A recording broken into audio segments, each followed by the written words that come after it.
Sur cette paracha de Toldot, il y a un petit sujet assez important. C'est Esav s'est plaint que Yaakov lui a pris les bénédictions. On ne va pas s'attarder sur la question, ça il y aura encore des cours cette semaine. On ne va pas s'attarder là maintenant sur la question pourquoi Yitzhak voulait donner les brachot à Esav. Ça, c'est le sujet principal de la paracha. Pourquoi il voulait donner les bénédictions à Esav?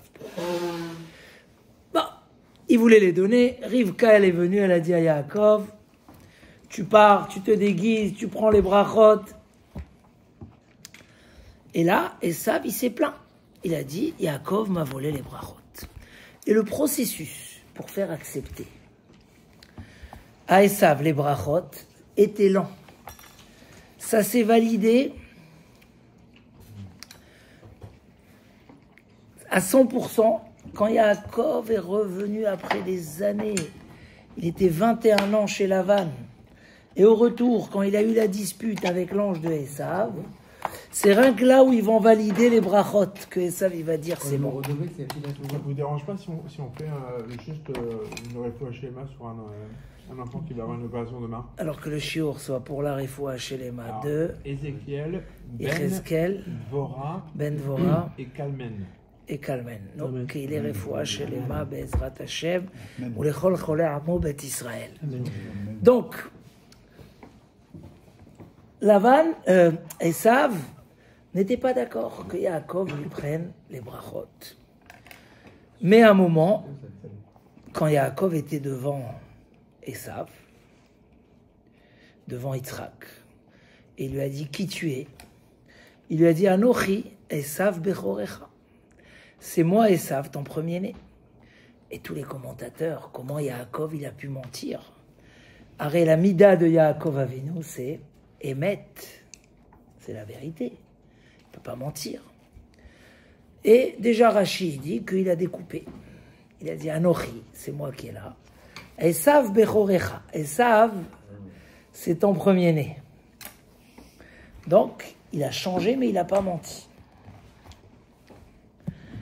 Le Rabbeinu Bechaye, il dit non, Anochi Esav bechorecha. C'est moi à la place de Esav, ton bechor. Parce que j'ai acheté la Bechora de Esav, donc ça me donne les droits à moi de recevoir les brachot. Anochi, comme ça explique le Rabbeinu Bechaye. Anochi Esav Bechorecha.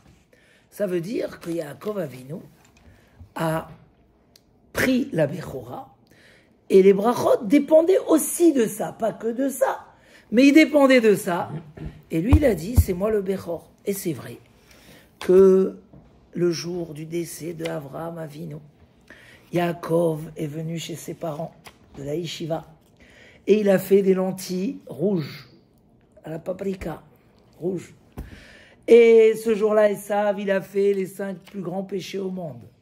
Et il revenait après qu'il a tué un homme qu'on dit que c'était Nimrod, l'ennemi de Abraham. Et il était tellement fatigué qu'il a dit « Donne-moi de ce rouge-là ». Il n'a même pas dit des sushis ou une pizza ou du rouge. Parce que chez lui, ça n'avait pas d'importance. Il était dans un monde de folie. Et Yaakov, il lui a dit « Business. Vends-moi ta Bechora ». Yaakov s'est permis à le faire parce qu'il a vu devant lui quelqu'un. À l'époque, le droit d'aînesse, c'était très important. Ce n'était pas une question d'argent ou d'héritage. C'était une question de qui c'est qui porte la maison, qui c'est qui va servir au Beth Amikdash, parce qu'ils étaient déjà, ils servaient, ils faisaient des corbanotes. Donc c'était important. Donc il a dit, comment celui-là il va servir au Beth? Il n'est pas, regarde tous les ce qu'il fait comme. Il a acheté la Bechora. Esav lui a vendu la Bechora. Pas un qui lui a vendu, il s'est moqué de la Bechora. Il a dit, Ouais. Mais je comprends pas. Il avait pas déjà vu qu'il sentait le parfum du Gan Eden quand il est arrivé à lui? Oui, mais ça n'a pas suffi de le convaincre à Yitzhak Avinu. Il pensait que c'était Esav qui est devant lui. Oui, mais c'était Esav qui avait, paraît-il, ce parfum du Gan Eden, lui aussi. Non. Esav, il avait les vêtements de Adam Arishon. Oui, mais... Pas le parfum. Il lui a dit, la voix, c'est la voix de Yaakov. Donc je suis étonné. Les vêtements sont vêtements. Donc ça a réconforté Yitzhak de dire, j'ai raison de donner les brachot à Esav, parce qu'il pensait que c'était Esav. Et au final, quand il voit que c'est Yaakov, il dit, Kam Baruch Yeh. J'accepte. Parce qu'il a compris qu'il s'est trompé. Rav Dessler, il dit qu'à ce moment-là, il avait une épreuve terrible, parce qu'il s'est fait une raison pendant des années que les brachot, il va les donner à Esav, et il avait tous ses bons calculs pour cela. Et d'un coup, il doit changer tout son chemin de vie. Et il a accepté, il a dit, si Hachem, il a voulu, Gam Baruch Yeh.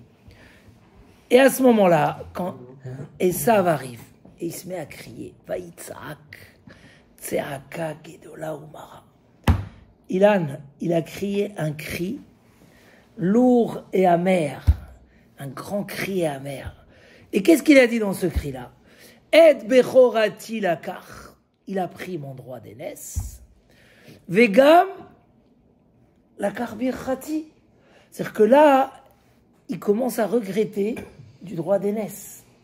Il se dit, mais quelque part, peut-être c'est pas pour rien que Yaakov a réussi à mériter les brachot.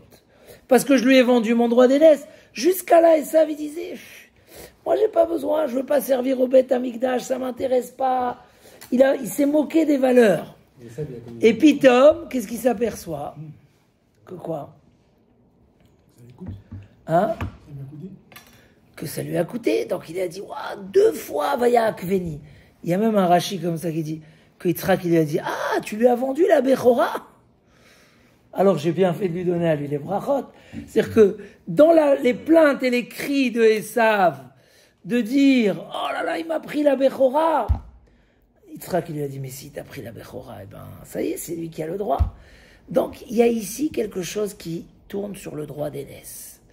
Que Esav, à un moment, il s'est senti arnaqué, comme on dit. On l'a arnaqué, mais il a accepté, la vente était valable. Il a méprisé, il a dit pour moi ça vaut rien. Parce que si quelqu'un il trompe son ami, il lui vend quelque chose qui vaut très cher, et après il peut regretter, il peut dire écoute, tu m'as pas payé le prix. Mais si après il dit je sais que c'est un diamant, mais je m'en fiche. Les diamants ça m'énerve. Mais là il a vu que ça a eu des conséquences. Et qu'il lui a appris aussi les brachot. Et il a fait un lien entre la Bechora, le droit d'aînesse, et les brachot. Là, il s'est mis à crier, oh là là, on m'a pris ma place. On m'a pris ma place. On m'a pris. Et en plus, 2 fois Vayak Veni. 2 fois, il m'a attrapé au talent. C'est bizarre parce que ça revient à ce qu'à la naissance, Yaakov a tenu le talent de Esav. Hein? Pour ça, on l'appelait Yaakov, ça vient du mot Ekev, le talent. Yud Ekev. Et ça, il a dit, moi je laisse pas le monde matériel dans les mains des destructeurs. Moi je veux, avec le matériel, je veux le Yud. Yaakov. En tout cas, il a tenu le talent. Et là, qu'est-ce qui s'est passé autour de la Bechora? Il dit, Rabbeinu Bechaye, il dit quelque chose d'extraordinaire. Un grand message de vie. Il dit en fait, ceux qui courent toute leur vie après les plaisirs, finissent par mépriser les valeurs spirituelles. C'est comme ça. Quelqu'un qui a consacré sa vie pour rien kiffer, et l'argent et le matériel, au final, vaïvez esav et tabechora. C'est naturel qu'il méprise parce qu'il a fait trop de sa vie, essentiellement, les plaisirs et les désirs. Et il dit, ces gens-là, il appelle Esav et sa bande, comme ça il écrit. Rabbeinu Bechaye, c'est un Rishon, ça fait 700 ans, je crois, ou 600 ans. Il dit, et la fin de Esav et sa bande, tous ceux qui le suivent, c'est qu'à la fin, ils sentent qu'on leur a pris tout ce qui était à eux, et il finit par crier un cri amer et grand. Donc, là,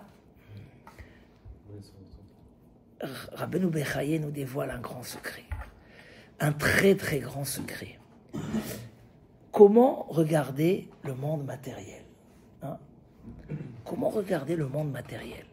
Comme un but en soi, comme l'essentiel de notre réussite, ou voir ça comme un moyen très important. Une passerelle. Un moyen, une passerelle, un moyen très important, mais jamais le rendre le but. Et le fait de trop profiter de ce monde-là, si en conséquence tu vois que ça amène un résultat et que ça touche ta avodat Hashem, méfie-toi. Parce que là, tu es dans un danger.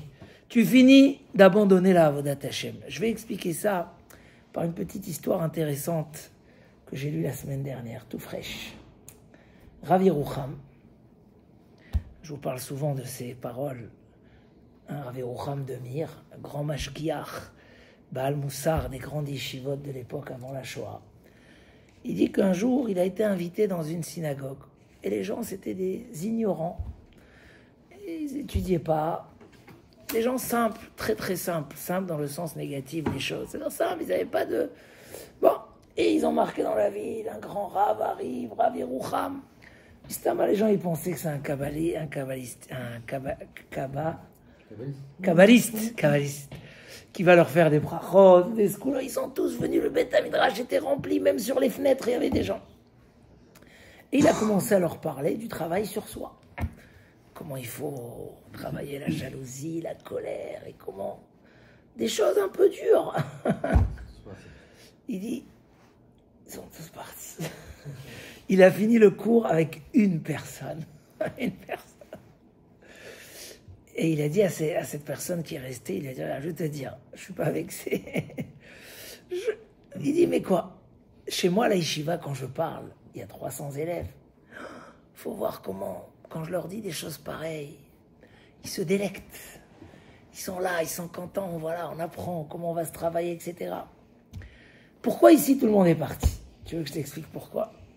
Je vais te dire, quand les Espagnols, ils ont pris 3 bateaux et ils sont partis, je ne sais plus, en Amérique, pour combattre les Indiens. Et les Indiens étaient très très forts. Toute leur vie, c'était la guerre. Ils préparaient des flèches. Ils avaient des flèches qui pouvaient aller très loin. Hein, on sait que dans les, je sais pas, dans les forêts où il y a là-bas encore des anciennes... des anciennes tribus, c'est dangereux parce que ils ont des flèches avec du venin, des trucs comme ça terribles. Et ils ont pris 3 bateaux, ils sont partis. Et quand ils sont arrivés, ils sont descendus avec les chevaux et des armes. Et à peine ils ont commencé à s'approcher, à tirer, que les Indiens, ils se sont sauvés. Et en fait, pourquoi ils se sont sauvés? Parce qu'ils n'avaient jamais vu un homme sur un cheval. Pour eux, c'était un cheval avec 2 têtes. Pour eux, c'était la même chose. Et ça les a impressionnés. Ils ont vu des armes, comme ça, un animal qu'ils ne connaissent pas. Ils ont eu très peur, ils se sont sauvés. Un moment, les gens sont descendus des chevaux. Là, ils se sont aperçus que non, c'est 2 créatures, mais c'était trop tard. Ça y est, ils avaient gagné. Il dit, c'est la même chose. Il y a des gens que dans leur vie, le cheval et l'homme, c'est collé. En fait, leur corps, leur désir matériel, des fois négatif, les mauvais caractères, c'est eux-mêmes, c'est pas... Ça se travaille pas. Qu'est-ce que tu viens nous parler de ça? Fais-nous une bracha et c'est tout, on rentre à la maison. Mais tu viens nous dire qu'un homme, il doit s'efforcer. Et s'il s'est mis en colère, il doit faire tchouva. Ah, qu'est-ce que tu veux de ma vie? Pour eux, le chameau et l'homme, c'est la même. Il y a un mélange, là. Le corps et la neshama, c'est une seule personne. Et donc, ils comprennent pas qu'est-ce que tu es en train de m'apprendre maintenant à travailler sur moi-même, quoi, comme je suis. Je dis, mais à la yeshiva, ils ont compris ça. Ils ont compris qu'il y a le corps et il y a la neshama. Et quand le corps, il me tire vers des choses, c'est parce que le corps veut des choses matérielles, négatives, et c'est à moi. C'est moi qui conduis le cheval, c'est pas le cheval qui conduit. Hein, le Maharal, il parle beaucoup de ça. Qu'il fait cette comparaison. Que l'homme, c'est l'homme qui est sur le cheval. Hein, la neshama, c'est comme l'homme, et le cheval, c'est le corps. Et si c'est le cheval qui conduit, Hachem et Rachem. On tombe dans des ravins, c'est l'homme qui doit dominer le cheval. C'est là où ça peut marcher. Même un cheval de guerre qui saute et tout, si tu perds contrôle, ça y est, Nigmar, c'est toi. Il dit la même chose. C'est ce que nous dit Rabbeinu Bechaye. En fait, l'échec de Esav, c'est quoi l'échec de Esav? Hein, c'est qu'il est rentré dans le système. Et il dit, ce combat-là, il commence de tous les temps. Donc la vérité, ce combat, il a déjà commencé dans le ventre de leur mère. Que Esav, quand il passait devant les synagogues, Yaakov, il voulait sortir, il dit Rashi. Et quand il passait devant les églises, c'est Esav qui voulait sortir. Parce que la nature, elle est très profonde dans l'homme. Les pulsions, les désirs, c'est quelque chose d'humain, de très profond. Yaakov était spirituel, mais Esav avait son potentiel. Il dit Rav Dessler, c'est une erreur de croire que Esav, il était comme ça, il n'avait pas de potentiel. Non, il avait son potentiel. Et il aurait pu, mais il s'est laissé aller. Et à tel point que Avraham Avinu, il a donné toute sa vie pour sanctifier le nom d'Hachem. Nachon. Akedat Yitzhak, je donne. On me jette dans le feu, je donne. Il prenne sa femme, j'accepte. Machin, tout. Il a accepté 10 épreuves. Il va venir et il va voir le jour de la bar mitzvah de son petit-fils. Esav, il va le voir comme ça, sortir de la synagogue, aller faire les mœurs, tuer, idolâtrie. Ouais. Quelle déception aurait eu Abraham Avinu. Il dit Rashi, Akadosh Baruch Hu a devancé la mort de Abraham de 5 ans. T'imagines c'est quoi 5 ans d'Abraham Avinu? Combien de chesed encore il aurait pu faire? Combien? Il a devancé 5 ans pour pas qu'il voit Esav ce jour-là sortira. Donc en fait tout ça s'est passé le même jour. Esav pendant 13 ans il était comme son frère à l'école. Mais à l'intérieur ça n'allait pas. Il était complètement vers une autre direction. Et ça, il faut le détecter. On peut pas... On voit un enfant qui est ailleurs, on peut pas... Un homme, il voit qu'il est trop attiré vers du mal, il doit s'occuper, il doit travailler ses midotes. À 13 ans, ce jour-là, Esav, il décide d'aller faire toutes ses bêtises. Ce jour-là, Akadosh Baruch Hu, il fait partir Avraham Avinu de ce monde. Hein? Pourquoi? Parce qu'il veut pas qu'il voit l'échec de son petit-fils Esav. Ce jour-là, donc Yaakov, il vient pour consoler ses parents. Il leur fait des lentilles. Et ce jour-là, Esav, il commence à perdre. Et là, je m'attardais sur un dernier petit point. Ça veut dire quoi, ce qu'il dit Rabbeinu Bechaye? Que cet homme-là, il se retrouve qu'on lui prend tout ce qu'on a. Il a dit 2 choses. Ceux qui sont dans la bande de Esav, qui suivent leurs désirs, et qui se laissent aller totalement dans l'état Anougim, dans les mauvais désirs, et ils laissent le service d'Hachem, à la fin, ils se retrouvent toujours arnaqués. Comment on va dire arnaquer, un mot un peu plus... Ça veut dire qu'on leur a tout pris. C'est malheureusement la vie le témoigne. Un homme qui est dans les fausses valeurs, par un qui finit par crier parce que son chemin l'amène à des échecs, parce que le chameau, hein, le cheval, pourquoi je dis le chameau chaque fois? Le cheval, depuis que je dis le chameau, parce que la paracha de la semaine dernière, on était avec le chameau. Le cheval, il amène dans n'importe où et il crie, mais il perd tout ce qu'il a. En fait, quand Esav, ce jour-là, il a perdu. Il s'est moqué de le droit d'aînesse. Et il a perdu le droit d'aînesse de son propre gré. En fait, avec ça, il a perdu toutes les bénédictions de sa vie. Il a tout perdu. Il a perdu les brachot, sur quoi il a construit des années. Il jouait le jeu avec son père, il le trempait. Pour avoir ses brachot, il y avait dans ses brachot tous les brachot du corps et de l'âme, de la neshama et de l'éternité. Il a tout perdu. Parce qu'en fait, ce qui nous donne droit sur ce qu'on a, ce qui nous rend maître de ce qu'on a, notre corps, notre esprit, Bezrat Hashem, la femme, les enfants, la richesse, tout, ça dépend de l'esprit de l'homme. Est-ce qu'il reste dans le bon esprit ou pas? Celui qui est dans le mauvais esprit, malheureusement, le monde, il nous le montre tellement fort. Combien ceux qui dévient du Derech HaTorah, ceux qui dévient de la vérité, ceux qui arrêtent de faire la Torah et les mitzvot, un jour, tu les entends se plaindre qu'ils ont perdu ce qu'ils avaient. Et te disent, mais pourquoi tu as perdu? Mais en fait, il a perdu sa femme à cause de ça, ses enfants ne veulent pas lui parler à cause de ça, son argent par une mauvaise fréquentation, et il se retrouve, à Botaï, je ne sais pas si tout le monde comprenne ce que je suis en train de dire, mais tellement d'histoires dans la vie nous le montrent. que ce qu'il dit Rabbeinu Bechaye, que celui qui se donne pas une vraie raison dans la vie, les vraies valeurs de la Torah, d'abord, avant tout, les valeurs de la Gdusha, les valeurs des mitzvot, les valeurs de la famille, avant tout, on ne se laisse pas aller. Il faut toujours que dans la balance, ce qui est plus important, c'est le spirituel, la Avodat Hashem. Et là, ça nous donne droit d'avoir le droit d'aînesse, de rester maître de tout ce qu'on a.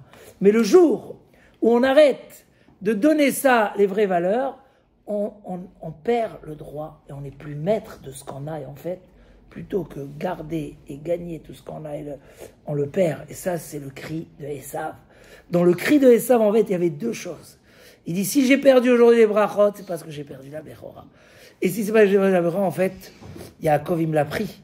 Parce qu'au final, je n'aurais jamais donné si je savais que ça a des conséquences comme ça. Mais comme il nous dit Rabbeinu Bechaye, les deux choses sont liées et les conséquences sont obligatoires. Comment on va dire ? Inévitables. C'est comme ça. Donc, Ashremi, heureux celui qui sait garder les vraies valeurs à leur place. Du coup, ce que vous dites, c'est que